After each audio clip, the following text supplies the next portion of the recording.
Yuki-Onna, the Snow Woman. Lafcadio Hearn. In a village of Musashi province, there lived two woodcutters, Mosaku and Minokichi. At the time of this story, Mosaku was an old man, and Minokichi, who had been working under him, was a boy of 18. Each day they set out together for a forest about 2 ri from the village. On the way they had to cross a wide river where there was a ferry. A bridge had been built there more than once, but every flood swept it away. When the river rose, no ordinary bridge could withstand the current. One bitterly cold evening, as they were returning, a great snowstorm overtook them. When they reached the ferry, they found that the ferryman had gone home, leaving the boat on the opposite bank. It was no weather for swimming. The woodcutters took shelter in the ferryman's hut, thankful to have found any refuge at all. There was no brazier and no place to make a fire. It was a windowless hut the size of 2 tatami mats, with only a single door. They shut the door, kept their straw rain-cloaks on, and lay down to rest. At first they did not feel the cold so sharply, and they supposed the storm would soon pass. The old man fell asleep, but Minokichi stayed awake for a long time, listening to the dreadful wind and to the ceaseless battering of snow against the door. The river roared. The little hut rocked like a boat at sea and creaked in its timbers. The cold deepened from moment to moment, and Minokichi shivered beneath his cloak. At last, despite the cold, he too fell asleep. He woke to a rush of snow blown across his face. The door had been forced open, and in the pale glow of the snow light, he saw a woman, all in white, standing inside. It was the Yuki-Onna. She bent over Mosaku and breathed upon him, her breath bright and white, like a thin mist. Almost at once she turned toward Minokichi and stooped above him. He tried to cry out, but no sound would come. The white-clad woman bent lower and lower, until her face was almost touching his. Though her eyes were terrifying, he saw that she was very beautiful.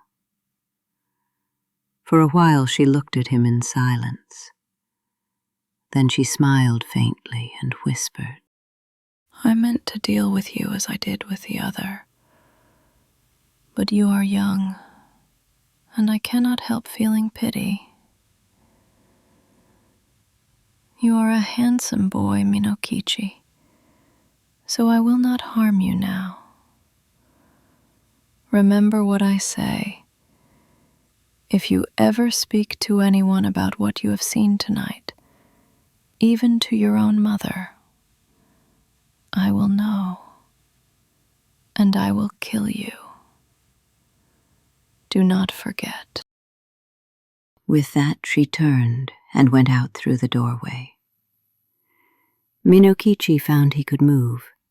He sprang up and looked outside, but there was no trace of her, only the snow driving fiercely into the hut.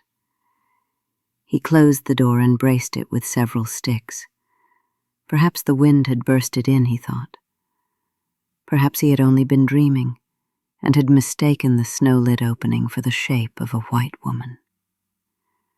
Yet he could not be sure.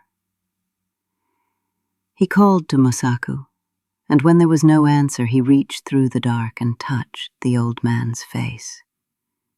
It was like ice. Mosaku had grown stiff and was dead. At daybreak, the blizzard ceased. A little after sunrise, the ferryman returned to the hut and found Minokichi lying senseless beside Mosaku's frozen corpse.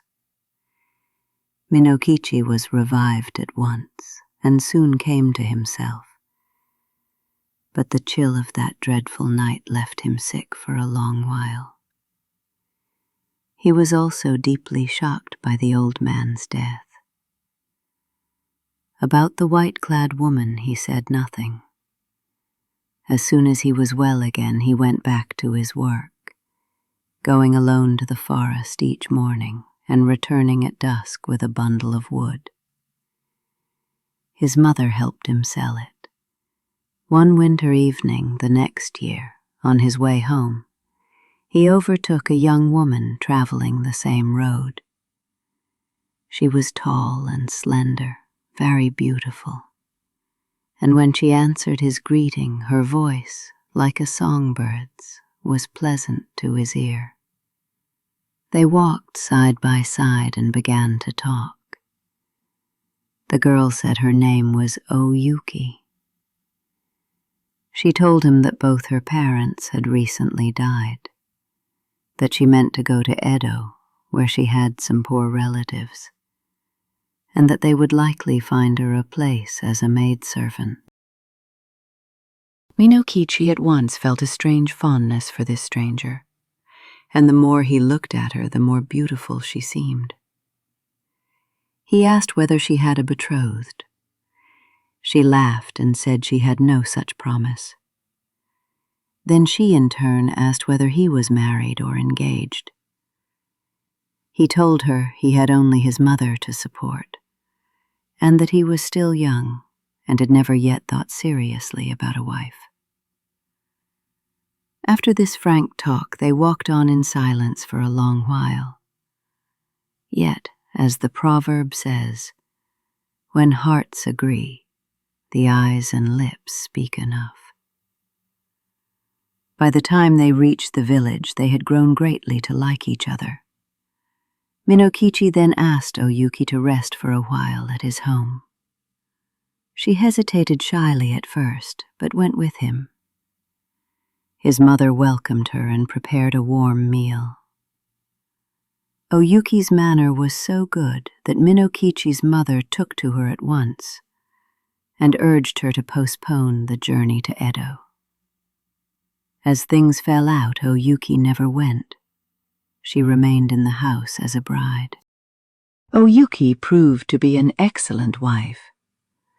When Minokichi's mother was dying, about 5 years later, her last words were words of love and praise for her daughter-in-law. Oyuki bore Minokichi 10 children, boys and girls, all beautiful and extraordinarily fair. The country people thought Oyuki was, by nature, different from themselves. Most farmers' wives age early, but even after becoming the mother of 10 children, she looked as young and fresh as on the day she came to the village. One night, after the children were asleep, Oyuki was sewing by the light of the andon. Watching her, Minokichi said, "When I see you sewing with the light on your face like that, I remember something strange that happened when I was 18.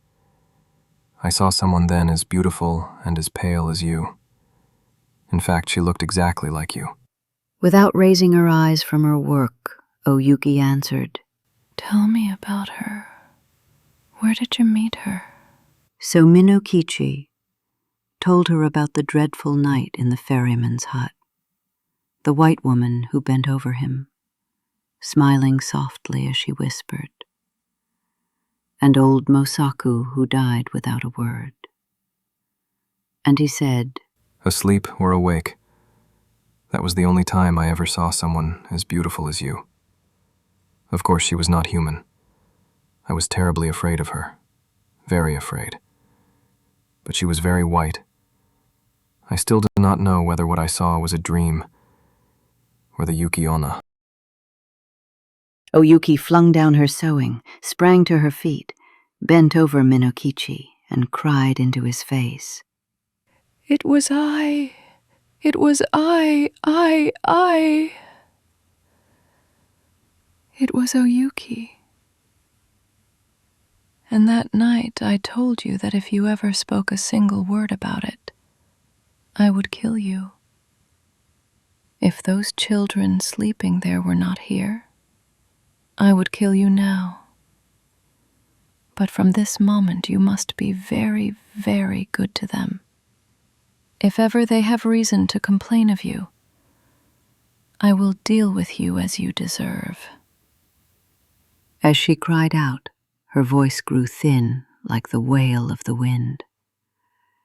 Then she became a shining white mist, rose toward the ridgepole, and quivered away through the smoke hole. She was never seen again.